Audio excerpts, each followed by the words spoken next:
Integrating AWeber with WordPress allows you to easily capture leads, manage your email list, and send targeted campaigns directly from your WordPress site. Here's how to do it. Install the AWeber plugin. From your WordPress dashboard, go to Plugins, Add New, and search for the AWeber plugin. Click Install Now and then Activate. Connect your AWeber account. Once the plugin is activated, go to Settings, AWeber in your WordPress dashboard.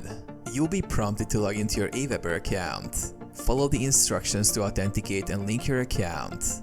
Add AWeber opt-in forms to your website. After integration, you can create and display opt-in forms to collect subscribers for your email list. You can create these forms directly within AWeber or use the plugin to embed them into your posts and pages. Go to AWeber Forms in WordPress and select the form you want to display. You can customize the form's design and placement. Use AWeber Forms on posts or pages. You can manually embed opt-in forms into your posts or pages using the form code provided by AWeber. Just copy the HTML code from your AWeber account and paste it into the page or post.